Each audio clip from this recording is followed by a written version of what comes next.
Okay, guys, so welcome back. Today I'll try to detail with you how we can solve the questions we had in the exam. Okay, so let's start with the first question, which was about how to find the derivative of singular value. In that question, we have a of t, which is a kind of parametrized matrix with respect to t, where we had at equals t0 and 1 minus 1. So to get the goal is to get the derivatives of the singular values.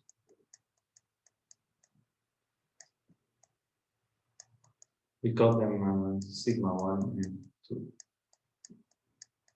Okay. So first of all, we need to compute what we call the B and C matrices. So we have E of t, which is equal to ATA. We transpose A times A. And our case here is going to be equal to t squared plus 1. Of course, you can check that these are correct. Minus 1. And at the same time, we get CT, which is AAT. And in this case, AAT is t squared t and 2.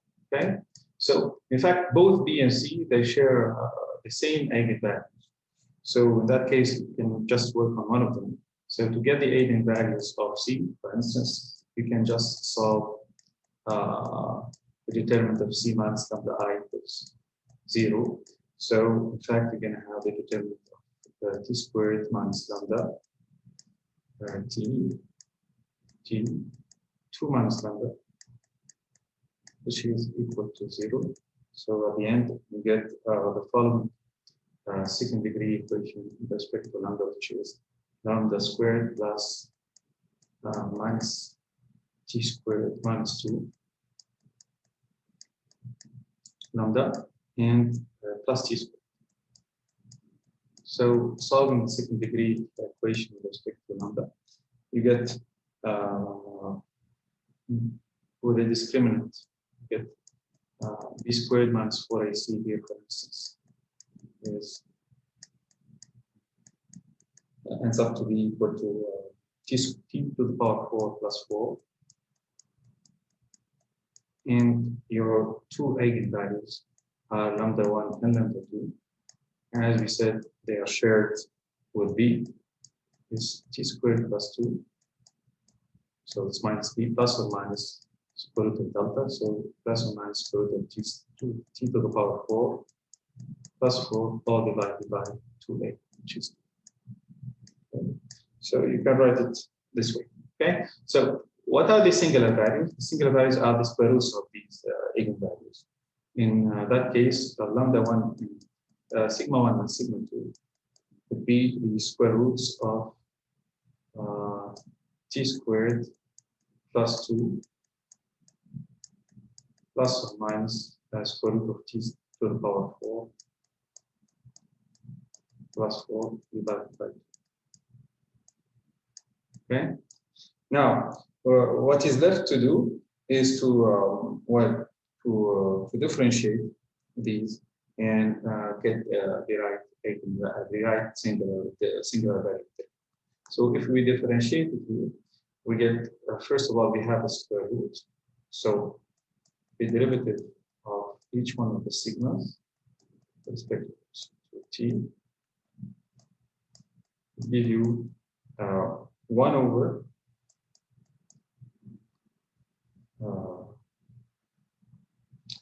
well, let's do it together.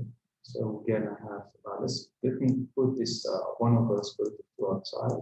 First of all, I'm gonna have 1 over 2 square roots. Okay, over 2 square root of 2 plus 2 plus or minus square root of t to the power 4 plus 4. And here I need to write the derivative of what is inside the square root, which is going to be equal to 2t plus or minus. Here I'm going to have 43, sorry, divided by 2 square root of t to the power 4 plus 4. And you can leave it like this if you wish, or you can just continue. So basically, here there are a couple of simplifications if you wish. You see, you can remove here the 2 for this 2, and at the same time there is a 2 which can be removed. Okay, because 4 over 2 and all of this could be. Okay. So you end up with the following: 1 over square root of 2 multiplying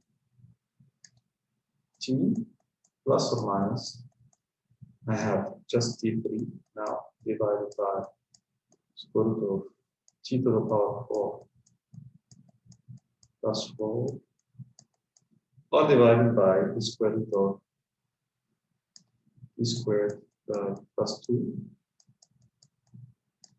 plus or minus t to the power 4 plus 4.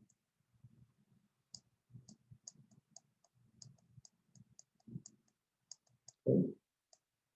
So this is one step away. Now you can multiply up and down by square root of t squared t to the power 4 plus 4 and find the final form we wanted to have, which is the following. It's t times square root of t to the power 4 plus 4.